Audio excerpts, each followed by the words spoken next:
Hello students, welcome to learn commerce with SK. Branch accounts का ये हमारा 10th lecture है और इस लेक्चर में हम इंडिपेंडेंट ब्रांच का एक सम सॉल्व करने वाले हैं। और इसके पहले के जो भी सारे लेक्चर्स हैं 9 लेक्चर्स ब्रांच अकाउंट के ही हैं, उसमें मैंने बहुत सारे सम सॉल्व करवाए हैं, तो आप उसे जरूर से देखिएगा। तो इंडिपेंडेंट ब्रांच का ये वाला जो सम है उसके अंदर सैलरी, तो देखिए ये सैलरीज का जो एक है एडजस्टमेंट वो भी है इसमें, और गवर्नमेंट सिक्योरिटीज, ये जो कुछ ट्रायल बैलेंस के अंदर कुछ और भी एडजस्टमेंट है तो उसका मैंने एक सम लिया है। तो यहाँ पर क्या दिया गया है कि Alka and company of Patan has an independent branch. यहाँ पर बोल दिया गया है कि ये इंडिपेंडेंट ब्रांच है एट गांधीनगर, एंड ये क्या दिया गया है, ट्रायल बैलेंस शीट भी दे दी गई है इसकी। यहाँ पर डेबिट और यहाँ पर क्रेडिट साइड दे दी गई है, और यहाँ पर एडिशनल इंफॉर्मेशन भी दे दिए गए हैं। हमें प्रिपेयर करना है final accounts of the branch and head office account, तो इतना हमें प्रिपेयर करना है। ओके, तो देखिए मैंने यहाँ पर trading account, profit and loss account, head office account and balance sheet इतना मैंने बना दिया है। तो चलिए हम एक एक करके इसको सॉल्व करते हैं। तो यहाँ पर सबसे पहले तो ओपनिंग स्टॉक दिया गया है 37,500। तो ओपनिंग स्टॉक कहाँ पर आएगा, ट्रेडिंग अकाउंट में, तो वो हम लिखेंगे टू ओपनिंग स्टॉक 37,500। अब यहाँ पर दूसरा क्या है, goods receive from head office, goods receive हुआ है हेड ऑफिस से, तो उसकी भी हम एंट्री कर लेते हैं। To goods received from head office,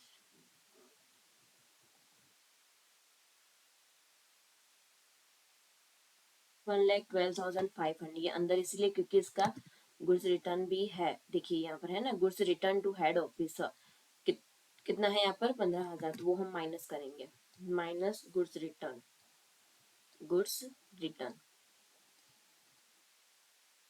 ये सब ट्रेडिंग अकाउंट में आएगा 15,000। तो प्लस माइनस करने के बाद 97,500। ओके, अब उसके बाद यहाँ पर हेड ऑफिस अकाउंट भी दिया गया है, वो भी क्रेडिट साइड की है, ठीक है। तो हम हेड ऑफिस अकाउंट में लिखेंगे बाय बैलेंस ब्रॉड फॉरवर्ड, कितना है 1,12,500, ठीक है। अब यहाँ पर परचेस एंड सेल दिया गया है, तो परचेस कितना है 1,12,500 परचेस है, और क्रेडिट साइड का जो दिया गया है वो सेल होगा, तो वो भी हम लिख देते हैं ट्रेडिंग अकाउंट में, टू परचेस 1,12,500, वो भी अंदर लिखेंगे क्योंकि रिटर्न भी है इसका, इसीलिए बाय सेल्स 2,70,000। अब देखिए यहाँ पर गुड्स रिटर्न दिया गया है, यहाँ पर 15,000 है और ये 7,500, तो ये क्या होगा, सेल्स रिटर्न होगा और ये होगा परचेज रिटर्न, ठीक है। तो वो आपको ध्यान रखना होगा कि सेल्स क्या क्या है क्रेडिट, तो उसके उल्टे साइड का यानी कि डेबिट साइड का क्या होगा, सेल्स रिटर्न होगा।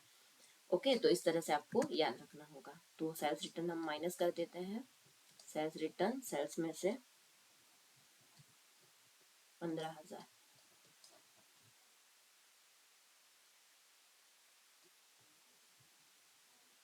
अब परचेज रिटर्न माइनस करते हैं, माइनस परचेज रिटर्न,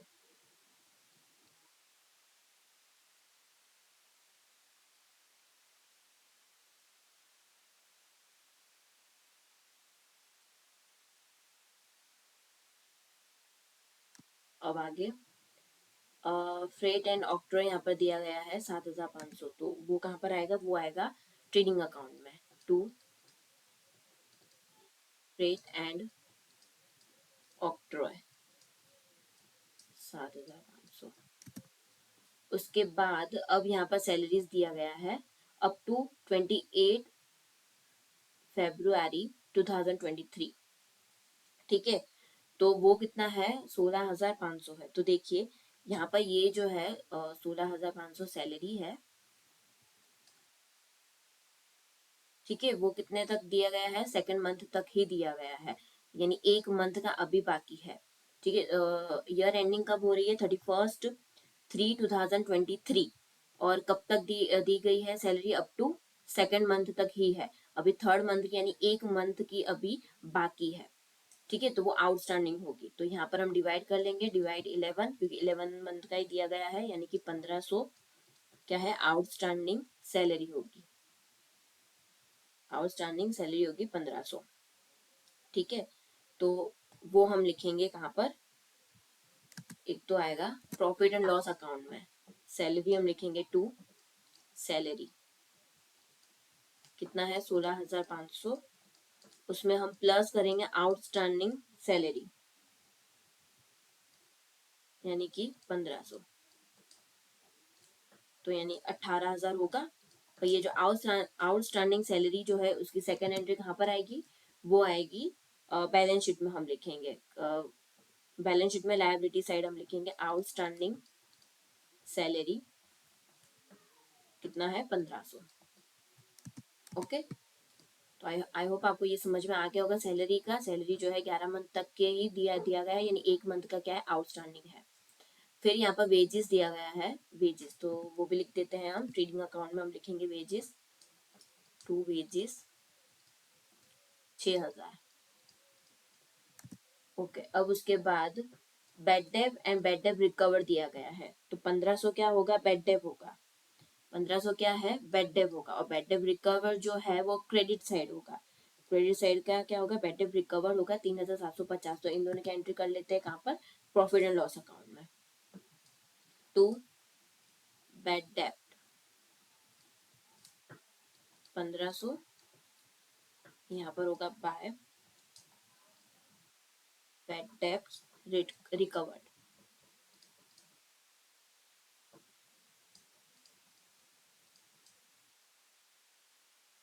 अब उसके बाद डेटर्स एंड क्रेडिटर्स दिए गए हैं, डेटर्स एंड क्रेडिटर्स, तो वो आएगा बैलेंस शीट में हम लिखेंगे, बैलेंस शीट में हम लिखेंगे क्रेडिटर्स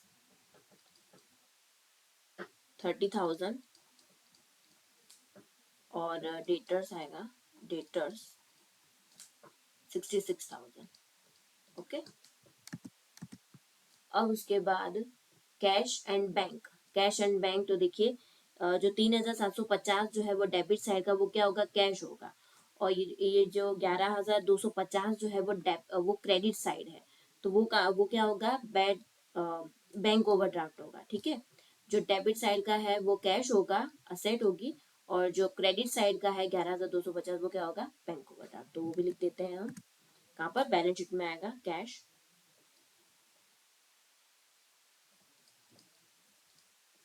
और यहाँ पर होगा बैंक ओवरड्राफ्ट।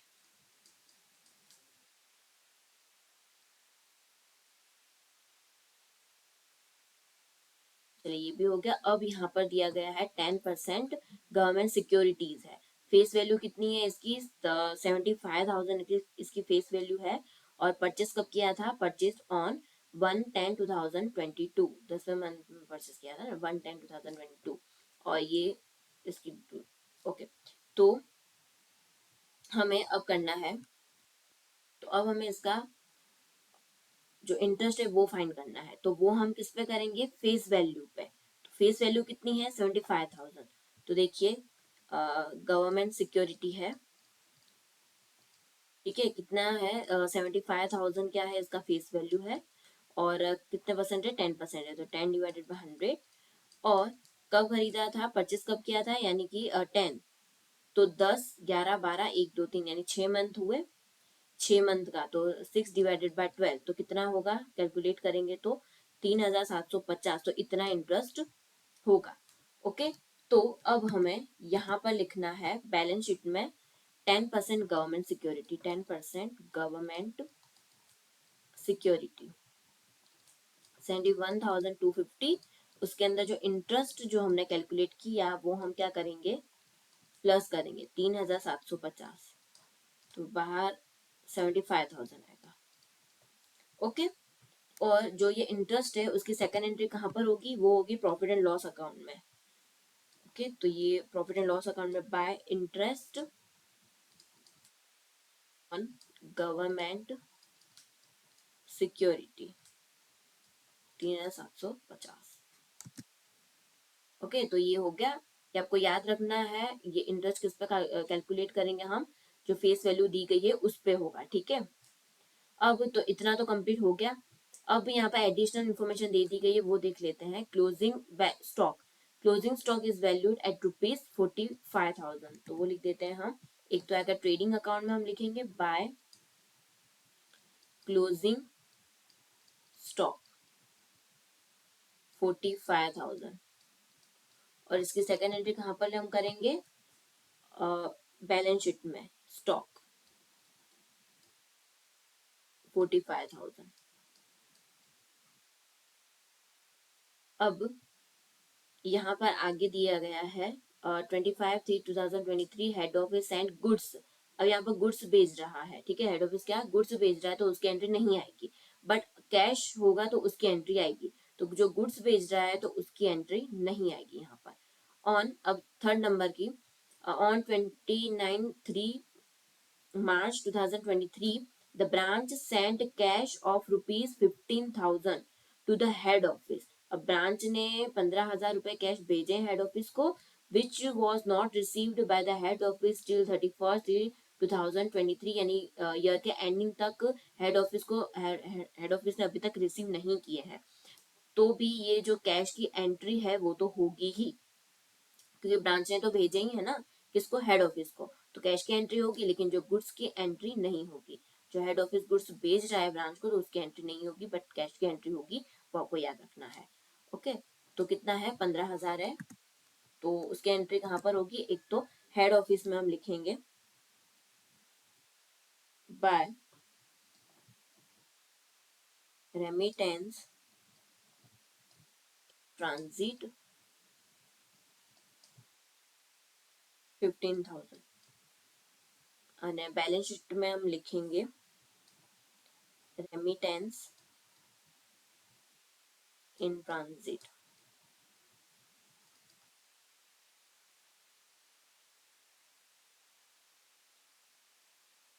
अब फोर्थ नंबर का है, on 1/10/2022 head office has sent.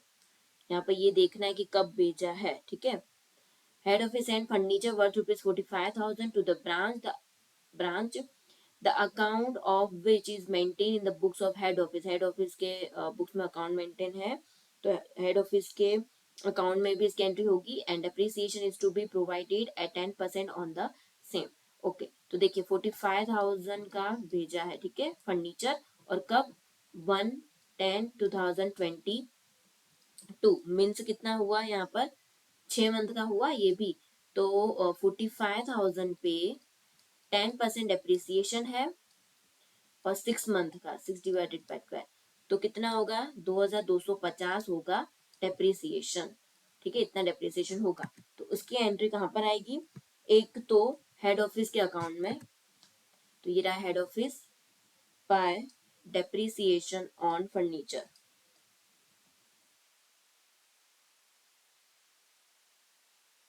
और इसके सेकंड एंट्री आएगी यहाँ पर प्रॉफिट एंड लॉस अकाउंट में डेप्रिसिएशन ऑन फर्नीचर।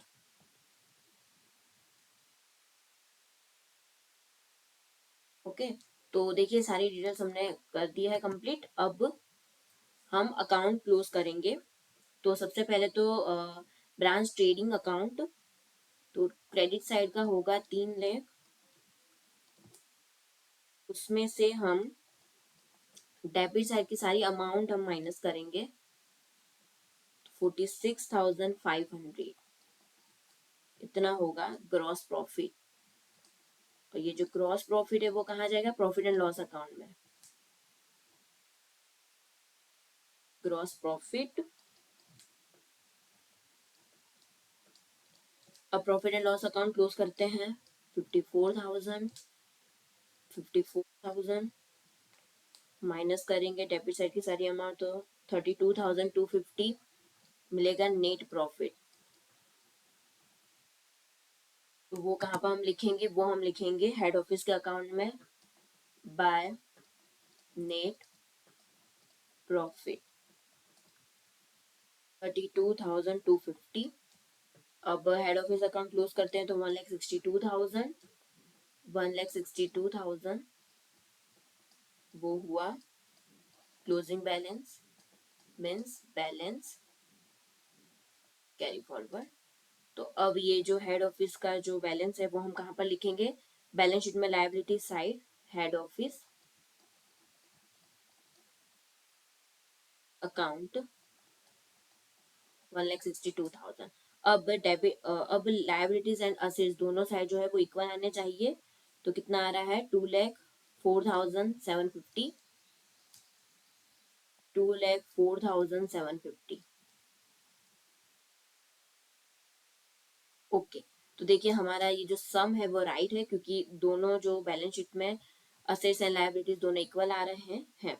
ओके, तो इतना था इस सम में। ये इंडिपेंडेंट ब्रांच वाला जो है वो इजी सम्स आते हैं, क्योंकि इसके अंदर जो एडिशनल इन्फॉर्मेशन है वो बस इतनी ही होती है, इससे ज्यादा तो होती नहीं है। ठीक है, और इससे ज्यादा हार्ड सम तो होते नहीं है, एग्जाम में नहीं आते।